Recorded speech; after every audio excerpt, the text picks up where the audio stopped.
It was supposed to be a quiet Saturday morning. Sunlight on chrome, the smell of roses, the kind of peace only a widower learns to treasure.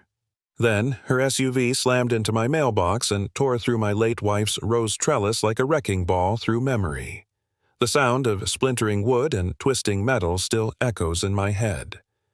That was the moment I knew peace was over. War had arrived, delivered by a woman named Janice. She came at me like a storm wrapped in yoga pants, pointing a trembling finger at my RV. "You will not park that ghetto trailer in this neighborhood," she screamed, her voice slicing the air. I didn't say a word. Silence, I've learned, is the most powerful weapon against people like her. She mistook it for weakness. Big mistake. That RV wasn't just a vehicle. It was my wife Sarah's last project before cancer took her. She designed every detail of it down to the polished chrome I was cleaning that morning. When Janice destroyed the trellis Sarah had built with her own hands, she didn't just damage property, she desecrated a memory. Rage hit me like fire, but old instincts took over. Before I retired, I was a litigator, the kind who could smell a lie before it hit the record. So, instead of yelling, I documented. Photos, tire tracks, paint transfer. Even the camera system Sarah had insisted on 4K footage, crystal clear audio, captured everything: her insults, the slurs, and her deliberate act of destruction. When the police came, the young officer barely looked at the wreckage. "Got a call about a mailbox," he muttered.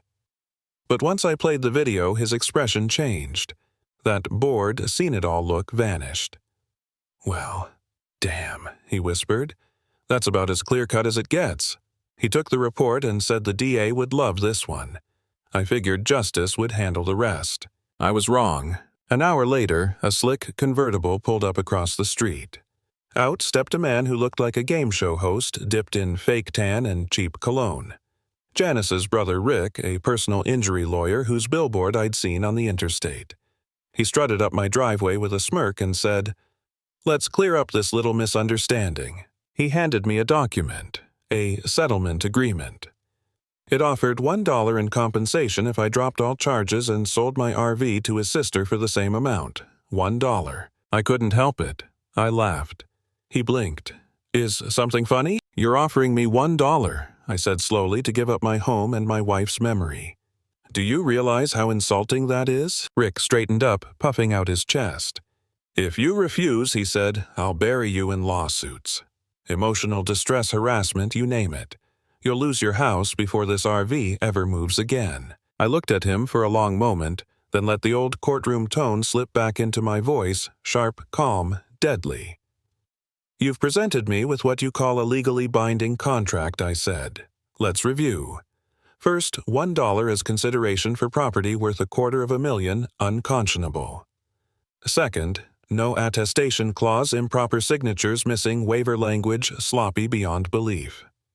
Third, you're attempting to coerce me through threat. That's not negotiation, son. That's extortion, a felony." His face drained of color. Janice blinked like she'd just realized she'd stepped on a landmine.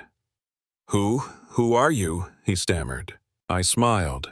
"Arthur, retired head of litigation at the state's top law firm, and the author of the tort law textbook you probably cheated your way through. They ran off my porch like cockroaches in daylight, but I knew they'd be back, and they were through paper.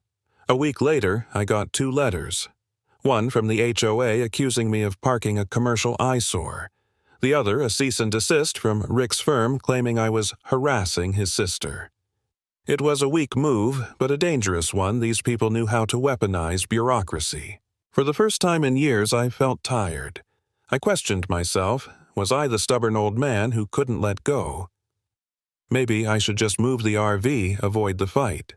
But then I stepped outside, saw the broken trellis, the scarred earth where Sarah's roses once grew, and I remembered why I couldn't quit. I wasn't fighting for pride, I was fighting for her. So I went to war. I sent the HOA a letter so sharp it could cut glass, quoting their own bylaws line by line, proving they had no jurisdiction over private driveways. I warned them that further harassment would constitute breach of fiduciary duty personally.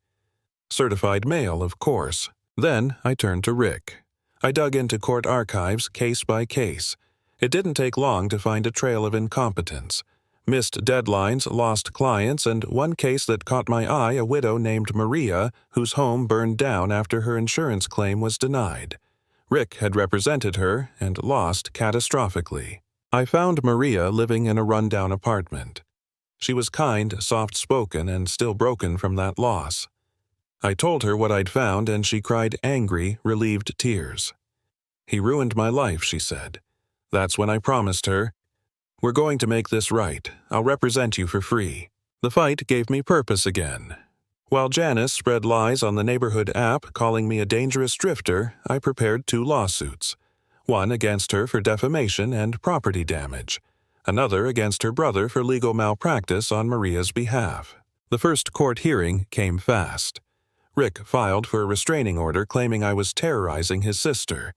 In front of the judge, he read from Janice's online posts, "He lurks. He spies. He threatens." It would have been laughable if it weren't so insulting. When it was my turn, I said, "Your Honor, what counsel has presented is gossip, self-serving lies. I have actual evidence." Then I handed over the police report, the video, and yes, the settlement offer he'd drafted. The judge's eyes narrowed as she read. "Counsel," she said, voice cold as steel. "Is this your work?" Rick stammered something about a negotiation tactic. "It looks more like extortion," she snapped. Motion denied. "And I'm issuing a restraining order against your client effective immediately." Janice's face crumpled. Rick's went pale.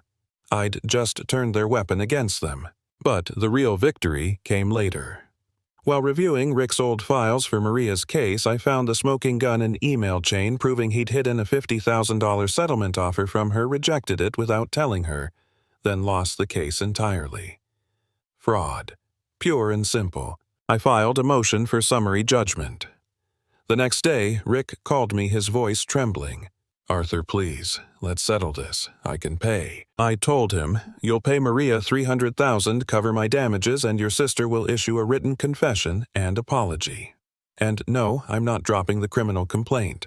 There was a long silence. Then he whispered, "I accept." And just like that, the empire of arrogance collapsed. Maria got her check $300,000. Janice was convicted of vandalism, sentenced to community service, and banned from the HOA board she once ruled like a queen. Rick lost his license to practice law. Their house sold their names, turned to poison. The neighborhood slowly thawed. People waved again. My roses grew back the same rare angel's kiss Sarah had loved. Everything looked perfect. But something inside me wasn't. I thought victory would bring peace. Instead, it brought emptiness. I'd won every battle, yet I felt hollow, like the fight had burned something out of me.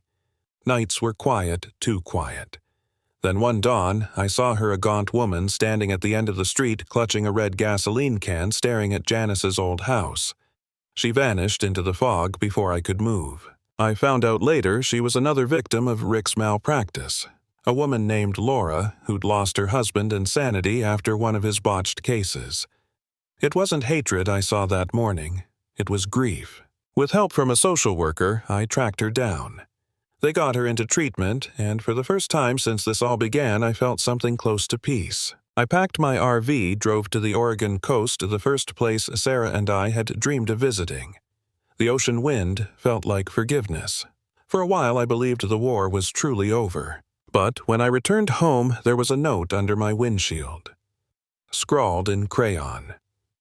"I know what you did. I'm coming for you." At first, I thought it was a prank. Then I learned Janice had a daughter, Chloe, 24, studying criminal justice. The irony didn't escape me. Her mother a convict, her uncle disbarred, and me the man who brought them down. The note wasn't random. It was personal. And as days passed with no follow-up, no sign of her, the silence became unbearable. Every creak, every shadow outside my window set my heart racing. I couldn't sleep. I was losing the one thing I'd fought so hard to protect my peace of mind. Then, one night, the carbon monoxide alarm in my RV went off. I ran outside, smelled chemicals, and found a hose feeding gas through the utility port. It wasn't enough to kill, but it was enough to prove a point. "I can reach you any time." That broke me. I realized the RV had become more than a home. It was a symbol of every battle, every ghost, every scar.